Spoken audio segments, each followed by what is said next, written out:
কি নাম আপনার? আমার নাম অহম আহরার। আজকের দিনের অনুভূতি কি আপনার?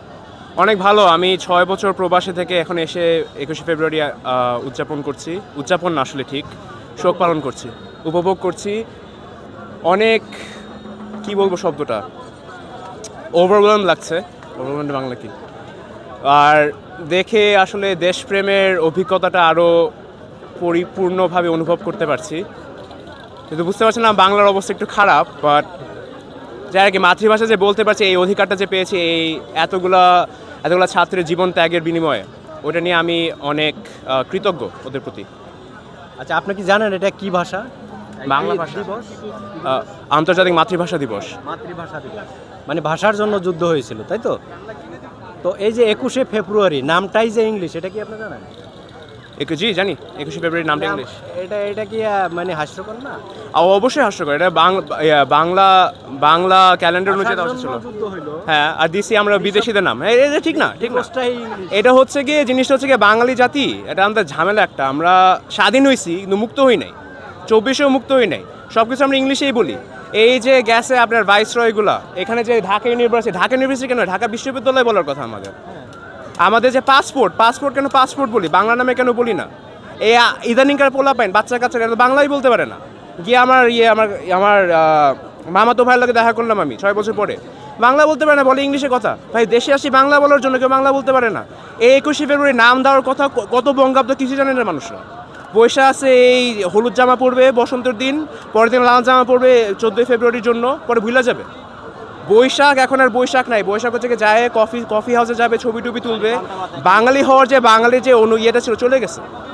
এটাই হয় যখন বিবেকের বদলে অর্থের লোভ আসে, তখন এটা ঘটে। মানে এটা একটা জাতির সাথে প্রতারণা না? জাতির সাথে প্রতারণা না, ডিসেম্বর, ২১শে ফেব্রুয়ারি, ২৬শে মার্চ, জাতির সাথে প্রতারণা নাকি না আমি বলবো না। আমি যেটা বলবো হচ্ছে কি, বাঙালি জাতি ঘুমিয়ে আছে, জাগ্রত হওয়ার সময় এসে গেছে আমাদের। আরেকটা জিনিস দেখেন, বাংলায় আপনি কি জানেন যে এই দিন ২১শে ফেব্রুয়ারিতে বাংলায় কি মাস এবং কত তারিখ ছিল?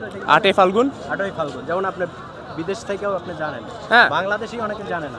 জন্ম হয়েছি, বড় হয়েছি বাংলাদেশে। ভাই, ঢাকার ছেলে আমি, জানবো না তো আর কে জানবে? যারা বাংলাদেশে থাকে অনেকেই জানে না যে দেশপ্রেম যে নাই, সবার মাথায় একটাই ধান্দা, আমি টাকা পয়সা জামে কেমন বিদেশে যাব। আইদার আমি ইটালি যাব, অথবা আমি যাব পড়াশোনা করতে ইউএসএতে। দেশে কত ভালো ভালো ইউনিভার্সিটি আছে, ঢাকা বিশ্ববিদ্যালয়, বুয়েট, চুয়েট, সাস, কেউ ওখানে পড়বে না, যাবি বিদেশ যাব। বিদেশ যাওয়ার লাভটা কি? আচ্ছা, আরেকটা প্রশ্ন, সেটা হলো আপনি দেখবেন এই যে আসছেন, বিভিন্ন রেস্টুরেন্টে যাবেন বা দোকানে, বিভিন্ন জায়গায় দেখবেন শুধু তার দোকানের নামটা লেখা ইংলিশে, বাংলা কোনো ভাষাই নেই ওখানে। তো এই যে বিষয়টা, একটা দেশ স্বাধীন হলো বাংলা ভাষার জন্য, সেখানে প্রথমে তার বাংলায় লেখে, তারপর সে যে কোনো ভাষা মন চাইতো নিচে লিখতো। আরেকটা বিষয় হলো, আমাদের দেশে কিছু এলিট শ্রেণীর মানুষ, তারা বাচ্চাদের ইংলিশ মিডিয়ামে পড়ায়। তাদের বাচ্চারা ইংলিশ বোঝেও, বাংলা বোঝেও না, বাংলা বলতেও পারে না, বুঝতেও পারে না। তো এই দুইটা বিষয় যদি আপনি একটু বলেন। প্রথম ব্যাপার হচ্ছে কি, বাংলাদেশ স্বাধীন হয় না ভাষা বলার জন্য, বাংলাদেশ স্বাধীন হয়েছে স্বাধীনতার জন্য। পশ্চিম পাকিস্তান পূর্ব পাকিস্তানের উপরে যেই ধরনের অত্যাচার করছিল, ওইটার বিনিময়ে আমরা স্বাধীন হয়েছি। ২৫শে মার্চ এখানেই যে অপারেশন সার্চলাইট, ওইটার কারণে স্বাধীন হয়েছে, ভাষার জন্য স্বাধীন হয় না। কিন্তু আমি একমত, শুরুটা ওটা ৫২ থেকে আপনি যদি ৭১-এ টান মারতে চান মারতে পারেন, কিন্তু আসলে জিনিসটা হচ্ছে কি, আপনার বাংলাদেশের স্বাধীনতা আমি যতদূর বুঝি ৭১ বলেন, হচ্ছে কি শুরু হয়েছিল হচ্ছে গিয়ে আমাদের কি বলে, নিজ সেলফ ডিটারমিনেশন, যেটা ইংলিশে বলে, এটা বাংলা মাথায় আসতেছে না। বাট ব্যাপারটা যেটা হচ্ছে কি, হ্যাঁ, বাংলাদেশ নাম হচ্ছে কি দেশ বাঙালিদের জন্য, বাংলায় সব কিছু হওয়া উচিত। ইংরেজিতে করছে, কেন করছে জানি না, কিন্তু এটা মনে হয় দেশপ্রেমের আর দেশ নিয়ে যে গর্ব, ওইটার একটা ঘাটতি চলতেছে প্রজন্ম জুড়ে। বলেন আমার বাপের প্রজন্ম, আমার চাচার প্রজন্ম, আমার প্রজন্ম, বাংলাদেশি হওয়ার যে গর্ব থাকার কথা, ওইটা নাই। আমরা বন্ধুদের সাথে এখন যাওয়া লাগবে, কিন্তু কথা বলে ভালো হয়েছে। আসসালামু আলাইকুম।